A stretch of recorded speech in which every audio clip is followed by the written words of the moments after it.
वंदे मातरम. भरतखंडाला स्वदेश म्हणण्याचे भाग्य परमेश्वराने कोणत्या लोकांच्या ललाटांना अलंकृत करण्यासाठी राखून ठेवले आहे? भरतभूमी मातृस्थानी मानण्याच्या पवित्र अधिकाराचा अभिषेक जगतचालकाने कोणत्या लोकांवर केलेले आहे? आणि ह्या भक्तीच्या सुधाधवल स्तन्याचा दिव्य आस्वाद घेऊन नि तिला हे मातर, हे आई असे म्हणून कोणाच्या जिव्हा धन्य झाले आहेत? ती धन्यता केवळ आमच्या जिव्हांना लाभली आहे. भरतभूमीला मातृस्थानी मानण्याच्या अधिकाराचा अभिषेक एकट्या आम्हा भारतीयांवरच जगतचालकाने केला आहे. आणि भरतखंडाला स्वदेश म्हणण्याच्या महत्भाग्याने आम्हा भारतीयांविना जगावरील कोणत्याही लोकांचे ललाट अलंकृत झालेले नाही. आम्ही सर्व हिंदी बांधव हे हिंद मातेची खरी लेकरे आहोत. हिंद माता ही आमची जन्मदात्री आहे. हिंद माता ही आमची परिपालयित्री आहे. तिच्या दुधावर आम्ही वाढलो आहोत. तिच्या दुधावर आमचे पूर्वज वाढले. तिच्या दुधावरच आमचे वंशज वाढणार आहेत. ही आमची भारतभूमी वात्सल्याची पुतळी आहे. ही आमची भारतभूमी मूर्तिमंत प्रेमलता आहे. ती वेदांत गायल्याप्रमाणे पुराणी देवी युवती ही पुरंधी आहे. ती अनुभवाने वृद्ध आहे. ती सौंदर्याने तरुण आहे. आम्हा 30 कोटी लोकांवर तिची समान ममता आहे. 30 कोटी कंठातील वंदे मातरमचा मंजूळ कलरव ऐकून तिला प्रेमाने भरते येते. अशा प्रेममयीला आई म्हणण्याचे महत्भाग्य जिच्या प्रसादाने आम्हास लाभले आहे, त्या पारलौकिक इच्छाशक्तीला नि आमच्या ह्या ऐहिक परमेश्वरी आर्य भूमातेला आमचा सदैव प्रणाम असो. आर्य भूमातेच्या भाग्याची गणना कोण करू शकणार आहे? असित गिरिसमम स्यात् कज्जलम सिंधु पात्रे सुरतरोवशाखा लेखनी पत्र मूर्वी लिखती यदि गृहीत्वा शारदा सर्व कालम. तथापि हे आर्य माते, तुझ्या गुणांचा पार लागणार नाही. सर्व जगती तलावर पसरलेल्या हजारो भूभागांमध्ये आर्यभूमीसारखी रमणीय भूमी दुसरी कोणती आहे हे पाहण्यासाठी हिमालय पर्वत उठून उभा राहू लागला. त्याने आपले डोके सर्व विश्वातील भूप्रदेश दिसतील इतके उंच केले, तरी त्याला इतकी रमणीयता अन्यत्र कोठेच आढळेना. भूलोकावर जिच्या इतकी रमणीयता नाही, तिच्या समान स्वर्गलोकात तरी काही आहे की नाही, म्हणून तो उत्साह पावलेला हिमालय स्वर्गाची कपाटी उघडून आत घुसला. परंतु तेथे हे आर्यभू, तुझ्या इतकी मंगलमय वस्तू सापडण्याऐवजी काही निराळाच प्रकार झाला. या हिमालयाची ती हिमधवल सौध शिखरे पाहून इंद्राच्या अमरावतीतील अप्सरांची एकच त्रेधा उडाली. त्या सर्वजणी हिमालयाच्या गळ्याला मिठ्या मारू लागल्या. अमरावतीचा त्याग करून तेव्हापासून त्या हिमालयावर स्वच्छंदाने विहार करीत असतात. ही बातमी पोहोचताच ऐश्वर्योत्सुक गिरिजेने गिरिजारमणासह आपले बिऱ्हाड त्या प्रासाद सुंदर हिमनगरावरील कैलासात नेऊन ठेवले. श्री शंकराला जो आपल्या अस्तित्वाने पूत करावासा वाटला, त्या हिमालयाने, हे आर्यभूमी तू युक्त आहेस. यम सर्व शैलाः परिकल्प्य वत्सम मेरौ स्थिते दोग्धरी दोह दक्षे भारस्वंति रत्नानी महौषधींश्च पृथुपदिष्टाम दुदुहुर्धरित्रीम. अशा त्या हिमालयाने, हे आर्यभूमी तू संपन्न आहेस. सूर्याशी प्रतिरोध करू इच्छिणाऱ्या महानुभाव विंध्याद्रीने तू संपन्न आहेस. रायगड नि सिंहगड या रत्नांनी ज्याचा कळस शोभिवंत झालेला आहे, त्या स्वतंत्रतेच्या देव्हाऱ्याने सह्याद्रीने तू संपन्न आहेस. हिमालय, विंध्याद्री नि सह्याद्री या प्रमुख नगवरांनी अधिष्ठित असलेल्या भूमातेला आमचा प्रणाम असो. मनुष्यापेक्षा देव श्रेष्ठ, देवांमध्ये महादेव श्रेष्ठ. परंतु त्या महादेवाच्या मस्तकावर आरूढ झालेल्या भागीरथीने, हे आर्यभू तुला पुनीत केलेले आहे. सिंधू, शतद्रू, ब्रह्मपुत्रा नि यमुना ह्यांच्या रूपाने, हे भूमाते, तू तुझ्या लाडक्या लेकरांसाठी स्वर्गीय पयःसुधेचे अखंडौघ सोडले आहेस. सिंधू नि ब्रह्मपुत्रा, गंगा नि यमुना, नर्मदा नि गोदा, कृष्णा नि कावेरी ह्या तरंगिणींनी संपन्न असलेल्या भूमातेला आमचा नमस्कार असो. ज्यावरील प्रफुल्ल कमलांविना लक्ष्मीला दुसरे निवासस्थान प्रिय नाही, जेथील हंस हे कनकारविंदे जेवतात नि मृदुलनाल मृणाल कंदाचा फराळ करतात, त्या मानसरोवरांनी, हे आर्यभूमी तू विभूषिता झाली आहेस. इदम तीर्थसमम सौम्यम सुतलम सूक्ष्मवालुकम रमणीयम प्रसन्नम च सज्जनानां मनोयथा. अशा मानसप्रमुख सरोवरांनी मनोजम झालेल्या भूमातेला आमचे वंदन असो. सर्व जगाचे जहाज केले असता ते गच्च भरून जाईल इतके सोने आणि इतकी रत्ने, हे आर्यमाते, तू शेकडो भुयारातून आमच्यासाठी जतन करून ठेवली आहेस. त्या वाचून कोहिनुरांनी भरलेली पेटी गोवळकोंड्याकडे आहे ती वेगळीच. अपरिमित सुवर्णाने सुशोभित असलेल्या सुवर्णभूला नि अनंत कोहिनुरांनी तेजोमय झालेल्या आर्य वसुंधरेला आमची प्रणती असो. विश्वामित्राला मोह पाडण्यास तव मेनकेने ज्याच्या सहाय्याची याचना करावी, असा तो वसंत ऋतू. वसुमतीला हिरवा शालू नेसविणारा तो वर्षा ऋतू. ह्या ऋतुप्रमुखांची जी ऋतुमती आहे, त्या आर्यभूला आमचे वंदन असो. पार्वतीच्या स्तनांप्रमाणे मधुर आम्रफलांच्या नि अप्सरांच्या अधरोष्ठप्रमाणे असणाऱ्या सरसमृदुल द्राक्षांच्या लता ह्या बालकांच्या चिमुकल्या मुखात स्तन पोचावे म्हणून वाकलेल्या युवतीप्रमाणे ज्या भूमीमध्ये किंचित मात्र लवलेल्या आहेत, त्या आर्य भूमातेला आमचे वंदन असो. ज्यांच्या कोमल कंठातून आपले नाव उंच आणि मधुर लकेऱ्यात गायले जावे म्हणून श्रीरामचंद्रांनी यश संपादन केले, अशा शुककोकिलाही ज्या भूमीमधील कल्पवृक्ष सप्तसुरांना आलापित आहेत, त्या विविध विहंगमा भारतीला आमचे वंदन असो. जिला पाहून ब्रह्मदेवाने रंभेचे नाक कसे असावे हे ठरविले, त्या चंपककलिकेने नि ज्याच्या प्रतिबिंबाने लक्ष्मीच्या गालांवर अपांडुर लाली आली आहे, त्या गुलाब, मालती नि जाईजुईनी जी सुगंधित झाली आहे, त्या विकसित कुसुमा भूमातेला आमचे वंदन असो. ह्या भारतीयांच्या विस्तीर्ण राष्ट्राला अत्यंत उच्च प्रकारच्या जीवनशक्ती जिच्या कृपेने आज सहस्रावधी वर्षे मिळत आहेत नि पुढे भविष्यकाल कायम आहे तोपर्यंत मिळतील, त्या भूमातेला आमचे वंदन असो. जी मधील शेते ही नेहमी धान्याच्या मुठी भरलेले आपले हस्त उंच करून डुलत डुलत सर्व मनुष्य जातींचा योगक्षेम चालविण्यास आपण समर्थ आहोत असे यथार्थ स्वाभिमानाने दर्शवित असतात.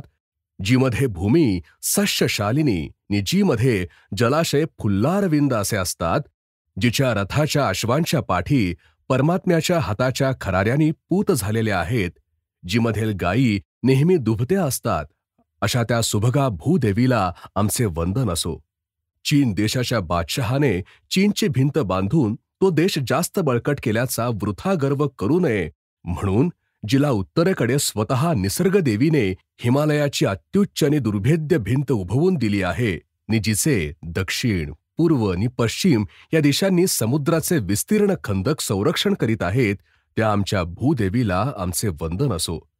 जिला उत्तरेकडून सर्व स्थलदेवता आणि इतर दिशांनी जलदेवता संरक्षित आहेत, त्या भूमातेतील सर्व क्षेत्रांना आमचे वंदन असो. अशा या आमच्या भारतमातेचा सर्वत्र जय जयकार असो. जगती तलावरील प्रत्येक देशाला निसर्गदेवतेने काही फायदे दिलेले असतात. एखाद्या देशात उंच पर्वत असतात तर दुसऱ्यात एक ओळही नसते. एखाद्याच्या सोन्याच्या खाणी असतात तर दुसऱ्यात कोळशाच्या देखील नसतात. एखाद्या देशाला समुद्राचे पूर्ण रक्षण असते तर दुसऱ्याला समुद्राची कल्पनाही नसते. परंतु आपल्या भरतभूमीला कशाचीही ददात नसते. जे जे उत्तम आहे, जे जे उदात्त आहे, जे अभिलषणीय आहे नि जे जे अभिप्सित आहे, ते सर्व या भारतात परमेश्वराने भरून ठेवले आहे. ही अतिशयोक्ती नाही, ही यथार्थोक्ती आहे. हिमालयासारखा पर्वत जगातील कोणत्या देशाजवळ आहे? कोहिनूर हिरा कोणती अन्य खाणी प्रसवू शकणार आहे? गंगेसारखी नदी नि दुआबापेक्षा सुपीक भूमी आणखी किती देशात आहे? हिमालयाहून अधिक बळकटपणे अन्य किती देश संरक्षित झालेले आहेत? जितक्या कोळशाच्या खाणी पुष्कळ, तितक्याच सोन्याच्या खाणी मुबलक. यांपैकी एक एक गोष्टही कित्येक देशांच्या दैवी नसून आमच्या या भारतीस मात्र सर्व अद्वितीय वस्तूंनी संपन्नत्व आले आहे. उत्तम वस्तूंचे हे एक निसर्गनिर्मित पदार्थ संग्रहालय आहे. येथे नाही असे जगात काय आहे? उलट जे जगात अन्यत्र कोठे नाही, ते मात्र या आमच्या मातृभूमीत परमेश्वराच्या कृपेने लाभलेले आहे. सारांश: अत्युच्च पर्वत, सखोल नद्या, सुपीक वसुंधरा, सुरस फले, सुवासिक फुले, सर्व धातूंच्या खाणी, विविध पक्षी, विस्तीर्ण समुद्र, सुंदर सरोवर इत्यादी जे जे म्हणून निसर्ग देवतेला देता येणे शक्य होते, ते सर्व संपूर्ण रीतीने लाभल्यामुळे जिला अद्वितीय चारुता आणि श्रीमंती प्राप्त झालेली आहे, त्या भगवती आर्य भूजननीला आमचे सदैव वंदन असो. परंतु नुसत्या नैसर्गिक सौंदर्यानेच या भरतखंडाचे गुणवर्णन झालेले नाही, तर नैसर्गिक सौंदर्य आणि संपन्नता या दोन गोष्टीत आमची भूमाता ही जगतितलावर श्रेष्ठ आहे. इतकेच नव्हे, तर आपल्या आर्य भूमातेच्या गुणवर्णनाचा हा एक अंश आहे. तिच्या अनंत गुणसंचयातील तो एक लहानसा गुण आहे. कारण स्वाभाविक सुंदरता असणे हा गुण निसर्गाच्या हाती असतो. स्वभाव सुंदरता असणे ही पूर्वभाग्याची द्योतक असली तरी कर्तृत्वाची द्योतक नसते. गोरागोमटा चेहरा असूनही जर एखादा मनुष्य कर्तृत्वशालीही असेल, तर तो ज्याचा फक्त चेहरा गोरा आहे परंतु कर्तृत्वाच्या नावाने शून्य आहे, अशा करंट्याहून शतपट अधिक मानार्ह समजला पाहिजे. तेव्हा जरी परमेश्वराने सर्व स्वाभाविक चारुता या आर्य भारतीला अर्पण केली असली, तरी तिच्या स्वतःच्या कर्तबगारीवरूनच पाहावयास पाहिजे. उत्तम नदी ती की जी अत्यंत गोड नि विमल पाणी देते. उत्तम शेत ते की जे धान्याच्या कणसांनी सदैव आंदोलन घेत असते. नि उत्तम वृक्ष तोच की ज्याची फळे अत्यंत मधुर नि रसाळ असतात. त्याचप्रमाणे उत्तम देश तो होय की ज्याच्या पुत्रांच्या अंगी काहीतरी असामान्यता असते.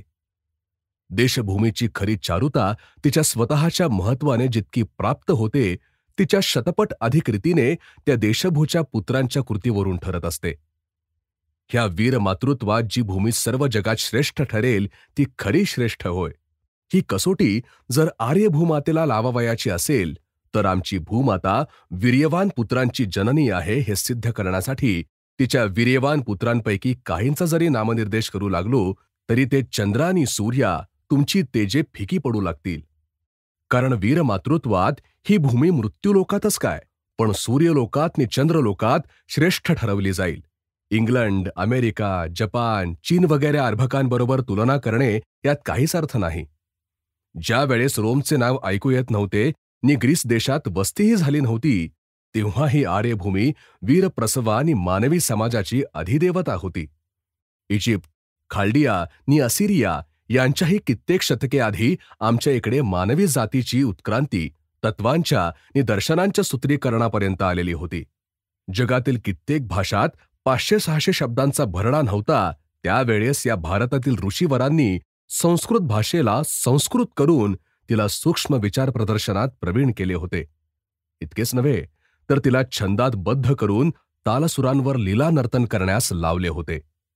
जेथे इतिहासाचा प्रदीप प्रवेश करू धजत नाही किंवा जेथे दंतकथेचे तीव्र टोकही बोथट होत आहे, अशा सहस्रावधी वर्षापूर्वीच्या कालातूनही ज्या भूमीमध्ये वेदघोष ऐकू येत आहेत, त्या भूमीच्या भाग्याची तुलना कोणाशी करता येणार आहे?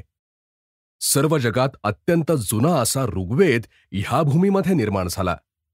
तत्वज्ञानाला 10,000 वर्षांपूर्वी शोधून काढणारे वीर्यवान ऋषी जगावर इतरत्र कोठे आढळणार आहेत? त्या ऋषींच्या तपोवनांनी नि त्यांच्या तपांनी पूत झालेल्या भूमातेला आमचे वंदन असो. वशिष्ठ वामदेवांनी अभिमंत्रित असलेल्या जलांच्या सिंचनाने ही पुनीत झालेली आहे. होमहवनांच्या पुण्यसमयी देवदेवतांचा संतोष अग्रीच्या दक्षिणार्ची ज्वालांनी या भूमीत व्यक्त झालेला आहे. होमामध्ये दग्ध होणाऱ्या घृताच्या सुवासाने दुरून स्वर्गातील इंद्र आणि वरुण या भूमीवर अवतरत असत. वीर्यवान आणि ब्रह्मवेत्ते ऋषींच्या समिती या भूमीवर तत्वज्ञानाचा वादविवाद करीत असताना आपले आजपर्यंतच्या गौप्याचे आता स्फोटने होते की काय म्हणून परब्रह्म्याला काळजी वाटे. ऋग्वेद या भूमीचा आहे, अथर्ववेद या भूमीचा आहे, यजुर्वेद या भूमीचा आहे, सामवेद या भूमीचा आहे, ब्राह्मण्ये नि उपनिषदे या भूमीची आहेत. तत्वज्ञानाची भागीरथी या भूमीच्या चरणकमलापासून उगम पावली आहे. शुक आणि वसिष्ठादिक परब्रह्मवेत्ते ब्राह्मण याच भूमीत निर्माण झाले होते. अंगिरस, वसिष्ठ, वामदेव, याज्ञवल्क्य, भृगू ही विभूतिमान नावे ऐकताच कोणाच्या मनास एकदम उदात्तता प्राप्त होत नाही. असे हे तत्ववेत्ते ज्या भूमीच्या कुसुव्याला धन्य करीत आहेत, त्या तत्ववेत्त्या भूमीला आमचे वंदन असो. न्यायशास्त्राचे प्रणेते नि सांख्यशास्त्राचे प्रणेते ह्याच भूमीच्या अन्नावर वाढले. बुद्धीवर अंधश्रद्धेचा पगडा पडू लागताच ज्या कपिल महामुनींनी अंध परंपरेला झुगारून देऊन विचारशक्तीचा पहिला जय जयकार केला, ते सांख्यशास्त्र प्रणेते कपिल महामुनी देखील आपल्या या भारतीला हे मातर म्हणून वंदन करीत असत. सर्व जगाला अजून वंद्य असलेल्या कपिल महामुनींनी जिला आई म्हणून वंदन करावे अशी भूमी ह्या जगावर किंवा चंद्र, मंगळ, बुधादी ग्रह हो, तुमच्याकडे तरी एखादे आहे काय? भास्कराचार्यांनी, आर्यभट्टांनी नि वराहमिहिरांनी भूगोलाचे, ज्योतिषशास्त्राचे नि गणितशास्त्राचे शोध ह्या भूमीतील अन्नसेवनाने आलेल्या तीव्रतेने केले. दशांशाचा शोध ह्या भूमीचा आहे. गुरुत्वाकर्षणाचा शोध ह्या भूमीचा आहे. भूमिती ह्या भूमीत जन्मास आली. त्रिकोणमिती ह्या भूमीतील यज्ञवेदीतून उत्पन्न झाली. सप्तसुरांचा उदय ह्या भूमीच्या कोमल कंठातून झाला. मत्स्ययंत्र म्हणजेच होकायंत्र ह्या भूमीत जन्मास आले. जगात व्याकरणशास्त्राची पद्धती ह्या भूमीने दिली. पहिली सशास्त्र लिपी नि वर्णमाला ह्या भूमीत निर्माण झाली.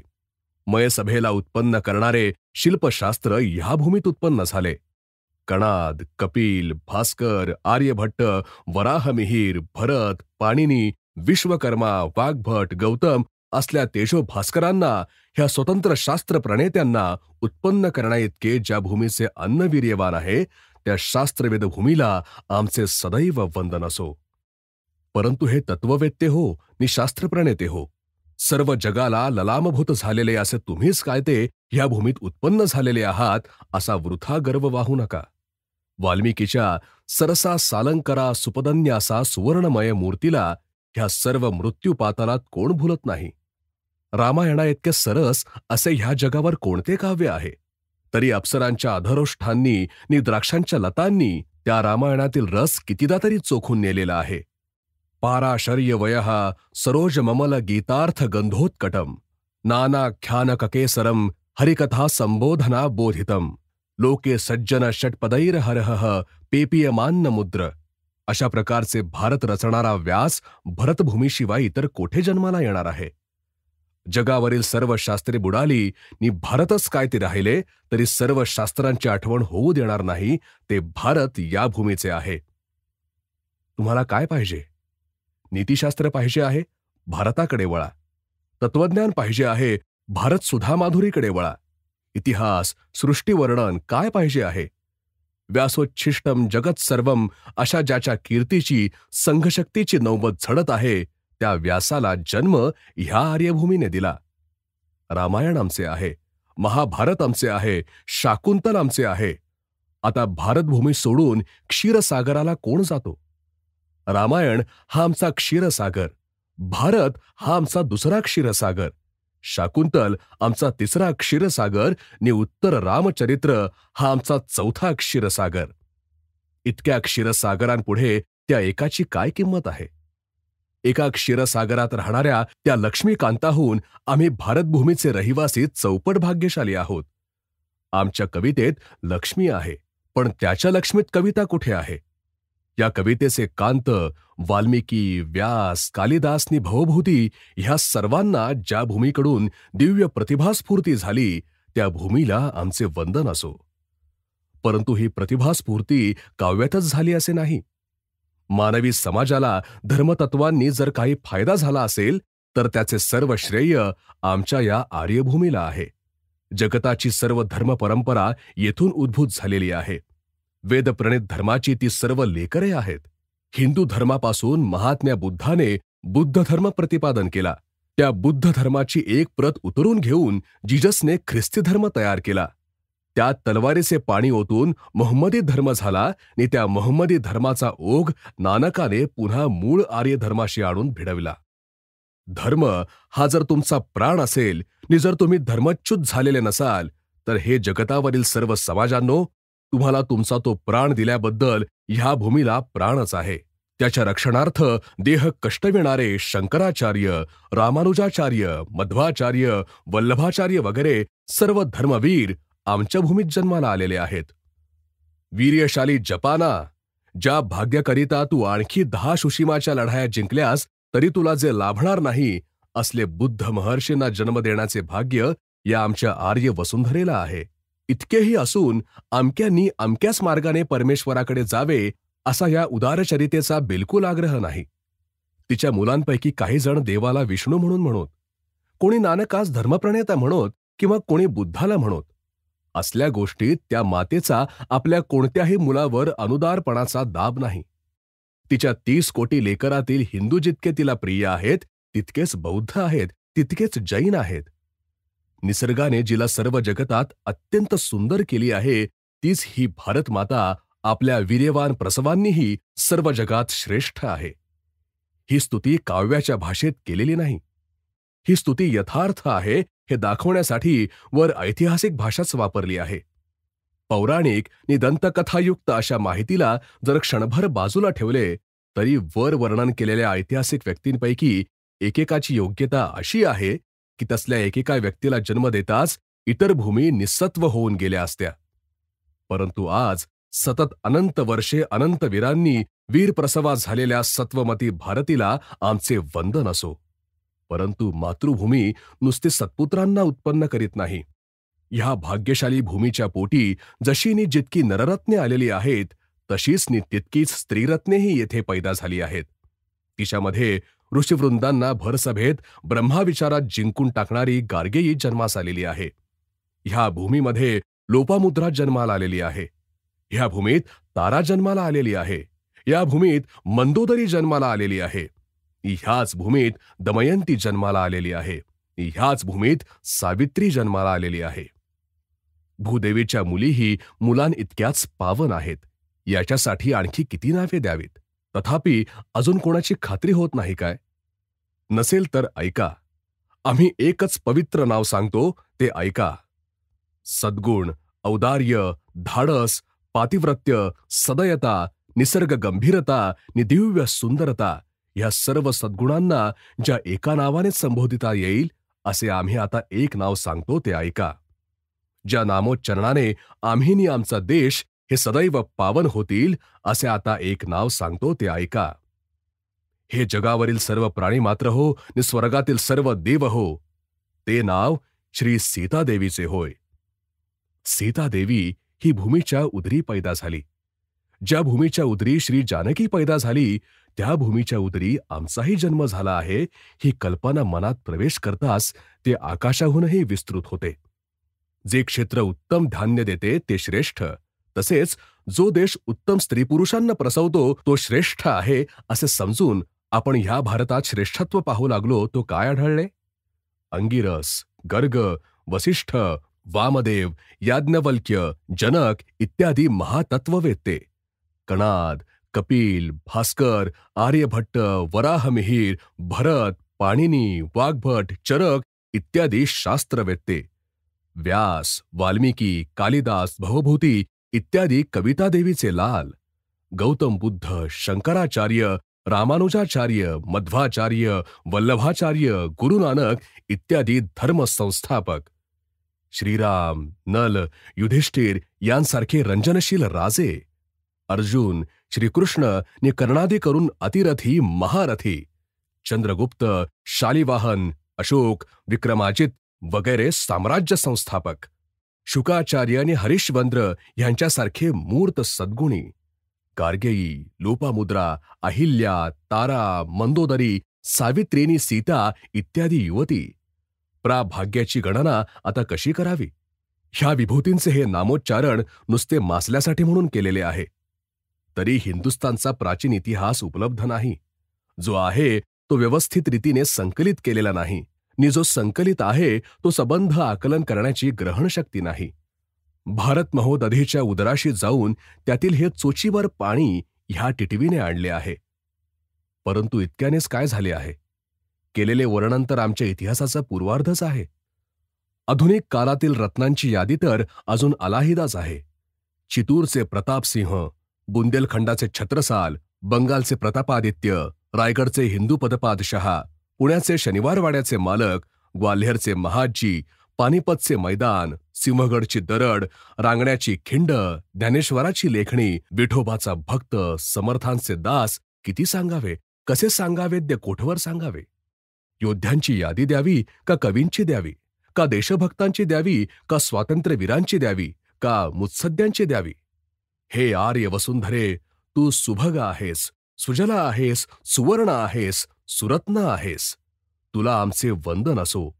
हे ऋतुमती, वसुमती, सुलतेने सुफलिते, तुला आमचे वंदन असो. हे विविध विहंगमे, विविध कुसुमे तुला आमचे वंदन असो. हे निसर्गरम्ये नि निसर्गरक्षिते तुला आमचे वंदन असो.